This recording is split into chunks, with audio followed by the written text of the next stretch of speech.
नमस्कार दोस्तों, मैं कृष्ण कुमार आप सभी का हमारे YouTube channel first sight education पे स्वागत करता हूं। दोस्तों, आज का जो हमारा टॉपिक रहेगा वो रहेगा समितियां और बैठकें हरियाणा पंचायती राज अधिनियम 1994, यानी कि ग्राम पंचायत, पंचायत समिति और जिला परिषद कितनी प्रकार की समितियों का गठन कर सकती है। इसके अलावा ग्राम पंचायत, पंचायत समिति और जिला परिषद की बैठकें का जो टाइम है, कितनी बैठकें होती हैं और कितने समय में होनी चाहिए, इन सब के बारे में बात करेंगे। दोस्तों, आज का टॉपिक आपके हरियाणा ग्राम सचिव पटवारी और कनाल पटवारी के कॉमन एग्जाम के लिए, जो कि 16 और 17-18 दिसंबर को होगा, उसके लिए बहुत ही महत्वपूर्ण है। जनवरी में जो आपका एग्जाम हुआ था उसमें समितियों से रिलेटेड बहुत ज़्यादा क्वेश्चन पूछे गए थे, इसलिए आज इन सब का ऐसा रिवीजन करेंगे ताकि आपके एग्जाम में अगर दोबारा क्वेश्चन आता है तो क्वेश्चन बिल्कुल भी गलत नहीं होगा। वीडियो को कंप्लीट जरूर देखें और हर बात को बहुत अच्छे से सुने और अगर जरूरी हो तो साथ साथ में नोट भी करें। इसके अलावा नोट के लिए बता देते हैं कि हरियाणा ग्राम सचिव पटवारी और कनाल पटवारी के लिए 280 धाराओं के हिंदी में नोट्स, भूमि रिकॉर्ड के और फिर सिंचाई से रिलेटेड सबके एक PDF तैयार की गई है नोट्स की। नीचे आपको कॉन्टैक्ट नंबर दिया हुआ है, उसके ऊपर कॉन्टैक्ट करें, आपको PDF मिल जाएगी। मात्र 70 रुपये की पेमेंट है, ठीक है। अगर आप लेना चाहते हैं तभी कॉन्टैक्ट करें, इसके अलावा वैसे कॉन्टैक्ट ना करें। अगर आपको लगता है कि हमें नोट्स नहीं चाहिए, हमें वीडियो से पढ़ना है, तो नीचे डिस्क्रिप्शन बॉक्स में प्लेलिस्ट मिल जाएंगी। 40 से 50 वीडियो हैं, उनसे आप अपनी तैयारी कर सकते हैं। चलो भाई, आज की क्लास की शुरुआत करते हैं और देखते हैं कि कौन कौन सी समितियां हैं और कौन कौन सी बैठकें हैं। जो भी दोस्त नए आए हैं चैनल को सब्सक्राइब जरूर करें, बेल आइकन प्रेस करें, ताकि आपकी 16, 17, 18 दिसंबर तक जो भी क्लास होंगी उन सभी की नोटिफिकेशन आप तक टाइम टू टाइम पहुंच जाए। चलो भाई, शुरुआत करते हैं।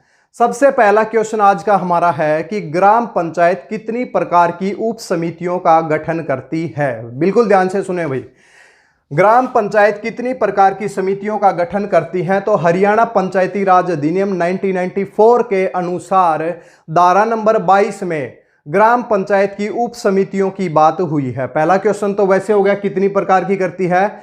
हम बता रहे हैं कि समिति, अगर एग्जाम में क्वेश्चन आता है कि ग्राम पंचायत की उप समितियों की बात कौन सी धारा में हुई है, तो धारा नंबर है 22 भाई। इंपॉर्टेंट है भाई, बहुत इंपॉर्टेंट है। अब की बार अगर यहां से क्वेश्चन आता है तो समितियों से फिर से क्वेश्चन आएंगे, क्योंकि इंपॉर्टेंट है। धारा नंबर 22 में क्या बात हुई है, ग्राम पंचायत की उप समिति। कंप्लीट क्लास बहुत ही इंपॉर्टेंट होने वाली है। ग्राम पंचायत की उप समिति अगर आप बिल्कुल अच्छे से अगर कंप्लीट पढ़ना चाहते हैं कि पूरी धाराएं हमें करनी है, तो नीचे आपको वीडियो मिल जाएंगी। 40 से 50 वीडियो हैं, भूमि रिकॉर्ड भी है, सिंचाई भी है, नोट्स भी हैं, सब कुछ है। आज की क्लास को बस आप देख लीजिए कि आपका रिवीजन हो जाएगा। जिन्होंने पढ़ रखा है और नए आए हैं स्टूडेंट, उनको पता चल जाएगा कि क्या पढ़ना है। ग्राम पंचायत की उप समितियों की बात धारा नंबर 22 में हुई है। इसके बाद क्वेश्चन बनता है कि कितनी प्रकार की समितियों का गठन करती है। कितनी प्रकार की समितियों का गठन करती है, तो इंपॉर्टेंट 3 प्रकार की समिति का गठन करती है, ठीक है।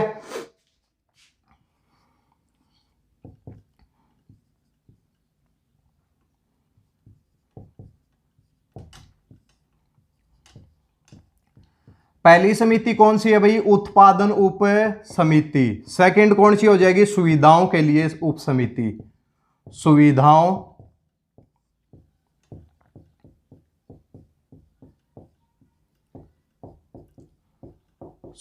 के लिए उप समिति। और तीसरे प्रकार की जो समिति है वो सामाजिक न्याय समिति है।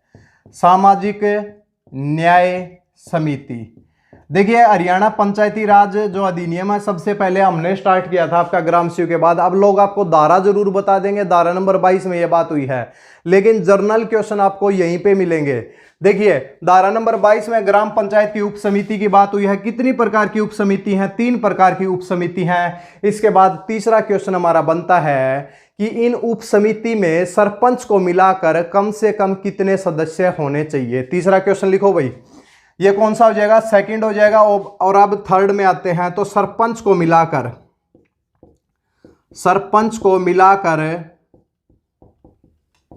कम से कम 5 सदस्य होने चाहिए भाई। कम से कम 5 सदस्य होने चाहिए।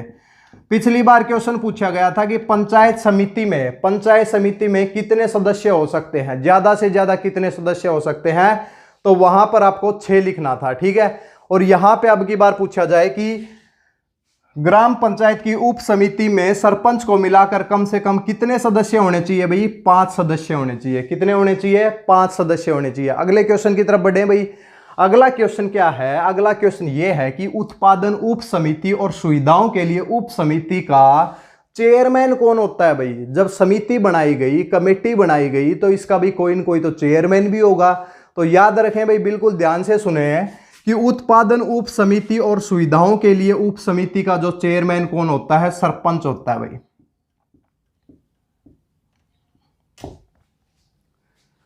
ठीक है, यानी कि उत्पादन उप समिति और सुविधाओं के लिए उप समिति का जो पदेन अध्यक्ष, जिसके पास पहले से कोई पद है, दूसरा कोई एक्स्ट्रा कार्य दिया गया है, तो उसके लिए क्या बोलते हैं, हम पदेन यूज करते हैं। यानी कि एक्स ऑफिस चेयरमैन या फिर एक्स ऑफिस मेंबर कौन होता है भाई, सरपंच होता है। इसके बाद भाई जो सामाजिक न्याय समिति है, इसमें एक कौन होता है, तो बहुमत के साथ पंच भाई, बहुमत के साथ पंच, बहुमत के साथ पंच भाई। तो ये क्या होता है, सामाजिक न्याय समिति का एक्स ऑफिस मेंबर या फिर पदेन सदस्य कौन होता है, तो कौन होता है, बहुमत के साथ चुना गया पंच।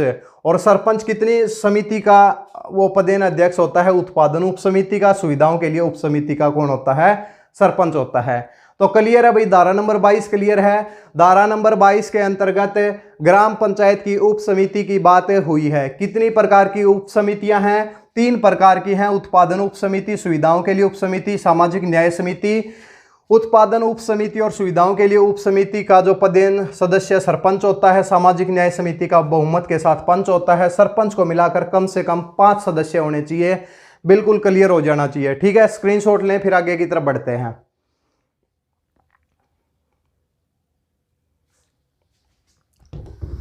ठीक है, आज कंप्लीट आपका रिवीजन टाइप में क्लास है। अगर आप कंप्लीट देखना चाहते हैं तो नीचे सब पढ़ा चुके हैं। अब एग्जाम तक रिवीजन चलेगा, और क्या पता बैच टाइप में भी निकल जाए कि लगातार हम क्लासेज ले लें, इन सभी की दोबारा से रिवीजन कराएं। लेकिन जो पढ़ाया गया है उसको पढ़ें पहले।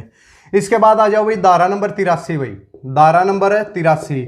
धारा नंबर 22 में किसकी बात हुई है, ग्राम पंचायत की उप समिति की बात हुई है।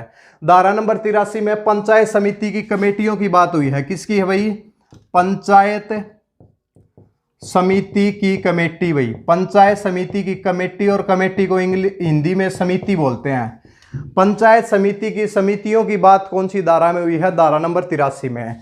आपके एग्जाम में अब याद दिला देते हैं, ग्राम सेवक के एग्जाम में क्वेश्चन क्या पूछा गया था। क्वेश्चन पूछा गया था निम्नलिखित में से पंचायत समिति कौन कौन सी समितियों का गठन करती है। तो 3 तो ये हम जो लिखेंगे वो दी गई थी, और इसके अलावा एक और दी गई थी स्वास्थ्य कमेटी, वो नहीं थी भाई। तो पहली जो कौन सी हो जाएगी, साधारण समिति भाई। कौन सी हो जाएगी, साधारण समिति। क्या बोलते हैं इंग्लिश में भाई, जर्नल कमेटी। उसके बाद में सेकंड कौन सी हो जाएगी, ऑडिट और योजना समिति, ऑडिट और योजना समिति। ऑडिट और योजना समिति ये सेकंड हो जाएगी। और तीसरी कौन सी हो जाएगी, सामाजिक न्याय समिति, सामाजिक न्याय समिति भाई। ठीक है, 3 प्रकार की कमेटियों का गठन करती है कौन भाई, पंचायत समिति। कौन कौन सी हो जाएंगी, journal committee, audit committee and social justice committee. Social justice committee English में भी बता देते हैं साथ साथ में। क्लियर है, 2 क्वेश्चन है धारा नंबर 83 भाई। इसके बाद पूछा जाता है कि अध्यक्ष को मिलाकर देखिए ये कंप्लीट हमने नोट्स के अंदर लिख रखा है। ऐसी बात नहीं है कि ये सब नोट्स के अंदर नहीं है, कंप्लीट नोट्स के अंदर सब धाराएं दी गई हैं, भूमि रिकॉर्ड दिया गया है। यानी कि क्लासेज आपको देखने की जरूरत नहीं होगी, 50 क्लास देखेंगे, इससे अच्छा जल्दी जल्दी आप नोट्स भी पढ़ सकते हैं। कॉन्टैक्ट नंबर नीचे हम बता चुके हैं, पीछे जाके देख सकते हैं। अच्छा, अध्यक्ष को मिलाकर कितने सदस्य होने चाहिए भी, अध्यक्ष को मिलाकर ज्यादा से ज्यादा 6 सदस्य हो सकते हैं भाई। देखिए उसमें कम से कम कितने सदस्य थे, 5 सदस्य थे। यहाँ पे ज्यादा से ज्यादा सदस्य दिए गए हैं, अध्यक्ष को मिलाकर ज्यादा से ज्यादा 6 सदस्य हो सकते हैं भाई, 6 सदस्य हो सकते हैं, 6 से ज्यादा नहीं हो सकते, 6 सदस्य हो सकते हैं, ठीक है, क्लियर है। फिर वही क्वेश्चन आ जाता है कि बताइए कि साधारण समिति का पदेन अध्यक्ष कौन होता है, फिर ऑडिट और योजना समिति का पदेन अध्यक्ष कौन होता है। तो यहाँ पे याद रख लो भाई, देखो भाई, साधारण समिति और ऑडिट और योजना समिति का जो अध्यक्ष होता है पदेन, यहाँ पे लिख देते हैं पदेन सदस्य या फिर अध्यक्ष। पदेन सदस्य कौन होता है, तो हम लिखेंगे कौन होता है भाई, अध्यक्ष, यानी कि चेयरमैन ऑफ द पंचायत समिति। क्या लिख सकते हैं भाई इसको, अध्यक्ष। अध्यक्ष को क्या बोलते हैं, चेयरमैन बोलते हैं, चेयरमैन बोलते हैं। चेयरमैन इंग्लिश में, हिंदी में क्या हो जाएगा, अध्यक्ष। तो अध्यक्ष क्या होता है, पंचायत समिति का जो अध्यक्ष होता है वो क्या होता है कि साधारण समिति और ऑडिट और योजना समिति का पदेन सदस्य या फिर पदेन अध्यक्ष होता है। क्लियर है। और इंग्लिश में बात करें तो एक्स ऑफिस मेंबर बोलते हैं इसको। सामाजिक न्याय समिति आ जाओ भाई, सामाजिक न्याय समिति का कौन होता है भाई, उपाध्यक्ष। कौन होता है, उपाध्यक्ष। उपाध्यक्ष क्या होता है, उसका चेयरमैन या फिर पदेन सदस्य होता है। और इसको क्या बोल सकते हैं, vice chairman, vice chairman of the panchayat समिति। आपको याद होगा धारा नंबर 60 पंचायत समिति की पहली बैठक किसका चुनाव, चेयरमैन और वाइस चेयरमैन का चुनाव। तो ये क्लियर होना चाहिए, ठीक है। वाइस चेयरमैन, उपाध्यक्ष और सामाजिक न्याय समिति, ये क्लियर है भाई। यहाँ पे अध्यक्ष को मिलाकर ज्यादा से ज्यादा। एक बहुत ही इंपॉर्टेंट क्वेश्चन, पेपर में ये क्वेश्चन भी पूछा गया था, पेपर में ये क्वेश्चन भी पूछा गया था, पेपर में ये क्वेश्चन भी पूछा गया था, पेपर में ये भी पूछा गया था कि कितनी प्रकार की समिति। ये चारों क्वेश्चन आपके ग्राम सचिव के पेपर में जनवरी में पूछ चुके हैं भाई। दोबारा आने के चांसेस फिर से हैं क्योंकि और एग्जाम में भी होते हैं। इसके अलावा बताओ भाई, एक पदेन सचिव होता है, एक बार इसको देखें फिर बताते हैं आपको।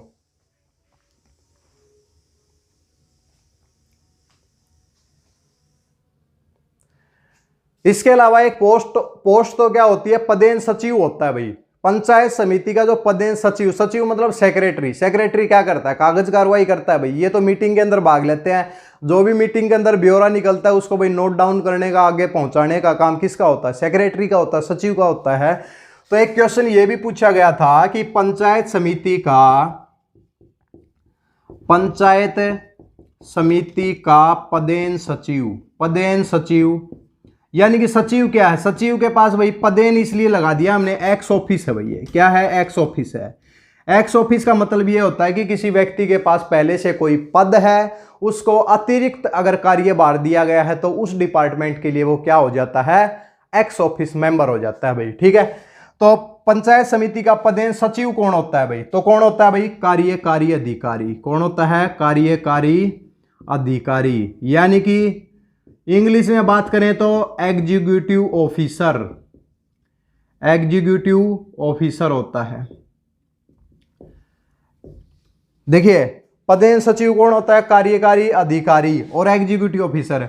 अगला क्वेश्चन ये भी पूछा गया था कि पंचायत समिति का जो कार्यकारी अधिकारी ये होता कौन है, होता कौन है, तो कौन होता है भाई, बीडीपीओ होता है। कौन होता है, बीडीपीओ होता है, यानी कि block development and panchayat officer, खंड विकास और पंचायत अधिकारी, खंड विकास और पंचायत अधिकारी। कंप्लीट जो भी बताया गया है सब एग्जाम के लिए इंपॉर्टेंट है, जल्दी से इसको नोट डाउन करेंगे। एक बार 2 मिनट में इसका रिवाइज करा देते हैं। धारा नंबर 83 पंचायत समिति की कमेटी की बात हुई है। कितनी कमेटी है भाई, 3 कमेटी है, साधारण समिति, ऑडिट योजना समिति, सामाजिक न्याय समिति। पदेन सदस्य कौन होता है भाई, साधारण और ऑडिट कमेटी का चेयरमैन होता है, सामाजिक न्याय समिति का वाइस चेयरमैन होता है। कम ज्यादा से ज्यादा कितने सदस्य हो सकते हैं, अध्यक्ष को मिलाकर 6 हो सकते हैं। पदेन सचिव कौन होता है, कार्यकारी अधिकारी होता है, इंग्लिश में बोले तो एग्जीक्यूटिव ऑफिसर होता है। एग्जीक्यूटिव ऑफिसर पंचायत समिति का किस पोस्ट का व्यक्ति होता है, तो बीडीपीओ होता है, वो बीडीपीओ होता है और बीडीपीओ की पोस्ट निकलती है भाई, एग्जाम होता है एचसीएस के थ्रू और तब बीडीपीओ लगते हैं, ठीक है।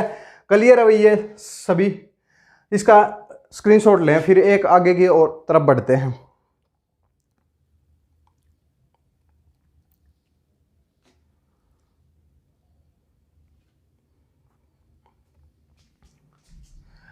ठीक है, अब जिला परिषद के ऊपर आ जाओ भाई। धारा नंबर 22 ग्राम पंचायत, धारा नंबर 83 पंचायत समिति, धारा नंबर 139 भाई, धारा नंबर 139 में क्या है भाई, धारा नंबर 139 भाई, धारा नंबर 139 एक बार चेक कर लेते हैं सब सिस्टम सही है या नहीं।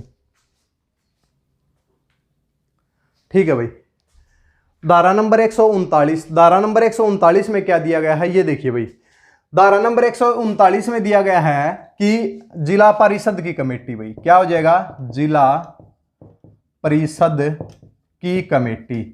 जिला परिषद की कमेटी की बात कौन सी धारा में हुई है, धारा नंबर 139 में। धारा नंबर 139 में सब चीजें पढ़ा चुके हैं। ग्राम पंचायत धारा नंबर 7 से लेकर 54 तक, 55 से लेकर 116 तक जिला पंचायत समिति, 117 से लेकर 160 तक जिला परिषद। बाद में इलेक्शन की बात हो जाती है, 161 और 162 से लेकर 188 तक इलेक्शन के नियम, 188 से लेकर 218 तक मिसलेनियस, और फिर हरियाणा ग्रामीण विकास प्राधिकरण। सब चीज़ें याद होंगी, उम्मीद करते हैं सब चीज़ें पढ़ा चुके हैं। डिस्क्रिप्शन बॉक्स में वीडियो मिल जाएंगी। जिला परिषद की कमेटी की बात, जिला परिषद की कमेटी की बात धारा नंबर 139 है। अब ये पूछा जाए कि जिला परिषद कितनी कमेटी का गठन करती है। पंचायत समिति के लिए भाई फिक्स थी, 3 थी। यहाँ पे क्या क्या कहा गया है कि जिला परिषद अपने कार्यों को पूरा करने के लिए किसी भी कमेटी का गठन कर सकती है, कोई भी डिफाइन नहीं है भाई, कोई भी कमेटी का गठन कर सकती है। और इसके बाद एक क्वेश्चन आता है, इसकी हर कमेटी का पदेन सदस्य कौन होता है। तो हर कमेटी यानी कि कमेटी समिति होता है भाई, समिति और कमेटी हम इंग्लिश के अंदर बोलते हैं। हर कमेटी का पदेन सदस्य, हर कमेटी का पदेन सदस्य कौन होता है भाई जिला परिषद के अंदर। जैसे कि पंचायत समिति में चेयरमैन और वाइस चेयरमैन होते हैं, यानी कि अध्यक्ष और उपाध्यक्ष होते हैं, उसी प्रकार जिला परिषद में प्रेसिडेंट और वाइस प्रेसिडेंट होते हैं। प्रेसिडेंट कौन होता है भाई, प्रेसिडेंट को क्या बोलते हैं हिंदी के अंदर, प्रधान। क्या बोलते हैं, तो हर कमेटी का पदेन सदस्य कौन होता है, जिला परिषद का प्रधान होता है, या फिर आप लिख लो प्रेसिडेंट ऑफ इंडिया की बात नहीं कर रहे इससे, प्रेसिडेंट किसका, जिला परिषद का। इसके बाद हर कमेटी का पदेन सदस्य प्रधान हो जाता है, हर कमेटी का पदेन सचिव। भाई सचिव कौन होता है भाई, जिस प्रकार पंचायत समिति का जो पदेन सचिव था कौन था, कार्यकारी अधिकारी यानी कि बीडीपीओ था। यहां पर कौन होगा, मुख्य कार्यकारी अधिकारी यानी कि चीफ एग्जीक्यूटिव ऑफिसर, यानी कि क्या लिखेंगे, मुख्य कार्यकारी अधिकारी। मुख्य कार्यकारी अधिकारी कौन होता है, इस हर कमेटी का पदेन सचिव होता है। धारा नंबर 139 जिला परिषद की कमेटी, भाई हर कमेटी का पदेन सदस्य प्रधान है, हर कमेटी का पदेन सचिव कौन है, मुख्य कार्यकारी अधिकारी। कमेंट सेक्शन में अगर आप यहां तक वीडियो देखते आए हैं तो अब कमेंट सेक्शन में एक जवाब दीजिए। धारा नंबर 133 के अनुसार, धारा नंबर 133 के अनुसार ये मुख्य कार्यकारी अधिकारी होता कौन है भाई। जिस प्रकार कार्यकारी अधिकारी बीडीपीओ होता है, उसी प्रकार मुख्य कार्यकारी अधिकारी कौन होता है, पहले बता देते, डीडीपीओ नहीं होता भाई। बीडीपीओ के बजाय आप सोचो कि डिस्ट्रिक्ट के ऊपर चले जाएंगे डीडीपीओ, तो डीडीपीओ मत करना भाई। और उसके अलावा कौन सी पोस्ट होती है, तो धारा नंबर 133 में हम पढ़ा चुके हैं। आप कमेंट सेक्शन में बताएं अगर आपको आता है तो, ठीक है। ये आपकी होगी जिला परिषद की कमेटी, एक बार इसका स्क्रीनशॉट लें। बैठकों के बारे में बात करेंगे, बहुत ज्यादा डाउट है बैठक को लेकर, कितनी बैठक होती है सब क्लियर करेंगे। अब 2 मिनट में आप इसका स्क्रीनशॉट लें, फिर आगे की तरफ बढ़ते हैं।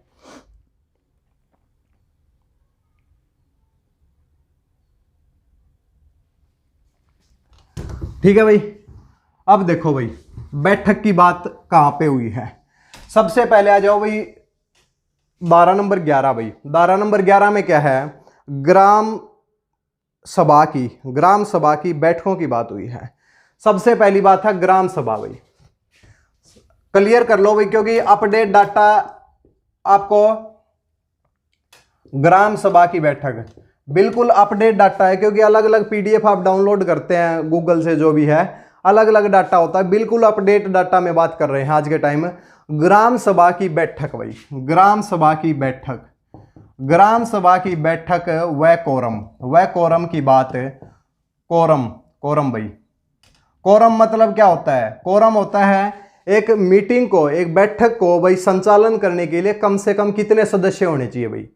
भाई एक मीटिंग हो जाए, कम से कम कितने सदस्य प्रेजेंट होने चाहिए, वो होता है कोरम भाई, ठीक है। Minimum number of the members required for the meeting, भाई कह सकते हैं, ठीक है।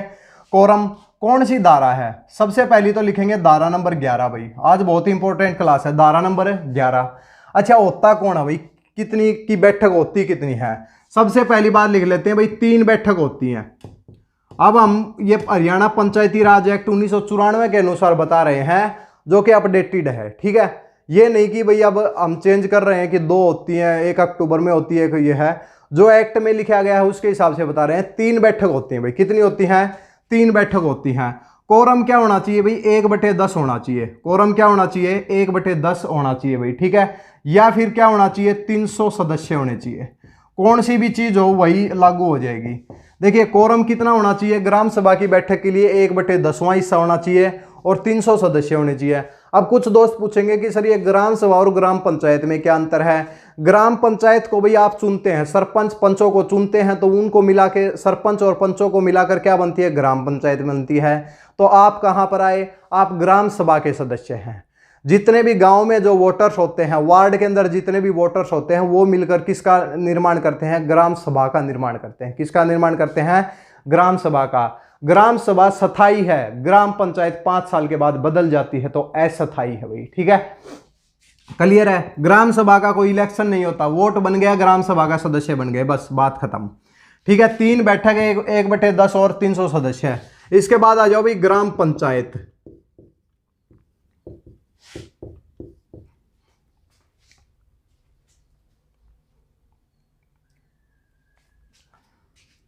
ग्राम पंचायत की बैठक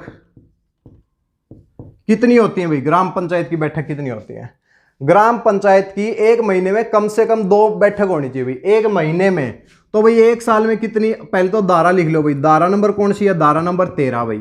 धारा नंबर 13। तो बैठ के कितनी होंगी भाई? बैठ के अगर 1 महीने में 2 हैं तो भाई 12 बैठक होती है 1 साल में। 1 साल में कम से कम 12 बैठक होनी चाहिए भाई।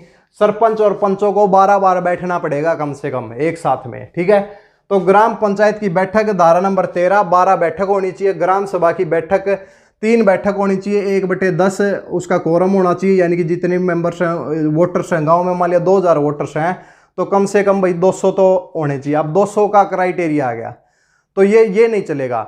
जैसे कि ये हो जाए ना कि अगर मान लीजिए 5000 वोटर्स हैं तो 1/10 करेंगे तो 500 भाई। तो 500 जरूरी नहीं है, क्या लिख रखा है? 300 लिख रखा है। 300 में भी काम चल जाएगा। लेकिन 2000 वोटर्स हैं तो 1/10वां करेंगे तो कितना होगा? 200 हो जाएगा। लेकिन 200 का क्राइटेरिया नहीं चलेगा, कम से कम कितने होने चाहिए? 300 होने चाहिए भाई। कितने होने चाहिए? 300 होने चाहिए, यानी कि कम से कम 300 तो होने ही होने चाहिए भाई। ठीक है, धारा नंबर 13, 12 बैठक भाई। अब आ जाओ पंचायत समिति भाई। पंचायत समिति की बैठक भाई। पंचायत समिति की बैठक, पंचायत समिति की बैठक कैसे होनी चाहिए भाई? धारा नंबर कौन सी है भाई? पंचायत समिति की बैठक के लिए जो धारा नंबर 66 है भाई, धारा नंबर 66 है। 1 साल में, 1 साल में, 1 वर्ष में, 1 साल में कम से कम 6 भाई। कम से कम कितनी होनी चाहिए? 6 बैठक होनी चाहिए भाई। कम से कम 6 बैठक होनी चाहिए। क्लियर करो भाई। ठीक है, कौन सी धारा के अंतर्गत? धारा नंबर 66 के अंतर्गत पंचायत समिति के 1 साल में कम से कम 6 बैठक होनी चाहिए। आ जाओ भाई जिला परिषद। जिला परिषद की बैठक भाई, धारा नंबर 126 भाई। धारा नंबर 126 है। 1 साल में कम से कम 6 बैठक भाई। कितनी बैठक है? 6 बैठक। क्लियर है? कोरम भाई, कोरम बताओ इसका। पंचायत समिति की बैठक का कोरम क्या होता है? अगर साधारण मीटिंग है, जनरल मीटिंग है भाई, साधारण मीटिंग है तो कितना हो जाएगा भाई? कितना हो जाएगा बताओ भाई? 1/3 यानी कि 33% होने चाहिए भाई। ठीक है, अगर मान लिया कि बैठक है भाई, स्पेशल मीटिंग है, तो कितने हो जाएंगे? 50% है। कोई विशेष बैठक के लिए 50% भाई, और साधारण बैठक के लिए कितने? 33% होना चाहिए। इसी प्रकार जिला परिषद की विशेष बैठक के लिए 50% और जो साधारण है उसके लिए 33% है। ठीक है, ग्राम सभा की बैठक व कोरम धारा नंबर 11 में 3 बैठक 1/10। ग्राम पंचायत की धारा नंबर 13, 12 बैठक है। धारा नंबर 66 1 साल में कम से कम 6 बैठक। धारा नंबर 126 1 साल में कम से कम 6 बैठक। तो ये टॉपिक आज हमें कराना था, रिवीजन हो जाएगा। इस तरीके से टॉपिक को कुछ उठा के लेके आएंगे जो कि एक रिवीजन टाइप में होगा। उम्मीद करते हैं आज की क्लास से आपने बहुत कुछ सीखा है। जो भी दोस्त नए आए हैं उनको पहली बार ऐसा हरियाणा पंचायती राज एक्ट पढ़ने का मौका मिला है तो चैनल को सब्सक्राइब जरूर करें, बेल आइकन भी प्रेस करें, ताकि जितनी भी जो नॉलेज है वो आप तक पहुंच सके, यानी कि वीडियो का जो लिंक है वो आप तक पहुंच सके, नोटिफिकेशन। ठीक है, तो वही चलो भाई आज की क्लास को यहीं पे समाप्त करते हैं। अगर आप इन सब की क्लासेस देखना चाहते हैं डिस्क्रिप्शन बॉक्स में है, नोट्स लेना चाहते हैं तो नीचे भाई क्या है एक पट्टी चल रही होगी, तो आप वहां से नोट्स ले सकते हैं। इसके अलावा फिजिक्स के सॉल्यूशन के भी भाई 2018, 2019, 2021 में जो पेपर हुए हैं, ग्राम स्टीव का हो गया, हरियाणा पुलिस का हो गया, कल्लक का हो गया, तो इन सब के भाई जो फिजिक्स के न्यूमेरिकल पूछे हैं, अगर किसी को उसके सॉल्यूशन की पीडीएफ चाहिए तो वो भी उसी कॉन्टैक्ट के ऊपर भाई कॉन्टैक्ट नंबर के ऊपर कॉन्टैक्ट करे, ठीक है। तो ये आपके साथ कुछ इंफॉर्मेशन थी। इसके अलावा कोऑपरेटिव सोसाइटी का जो स्पेशल सब्जेक्ट है, कोऑपरेटिव सोसाइटी क्या होती है, 4 क्लास चैनल के ऊपर अवेलेबल है, प्लेलिस्ट में चले जाएं, इन क्लास को देखने भी के लिए भी प्लेलिस्ट में जाएं। कोऑपरेटिव सोसाइटी की 10 क्लास लेंगे स्पेशल सब्जेक्ट की, 4 क्लास हो चुकी हैं, 6 क्लास और बाकी हैं, 15 अक्टूबर के बाद क्लासेज स्टार्ट हो जाएंगी। चलो भाई यही इन्फॉर्मेशन थी, तो वीडियो को ज़्यादा से ज़्यादा लाइक और चैनल को सब्सक्राइब करना ना भूलें। धन्यवाद।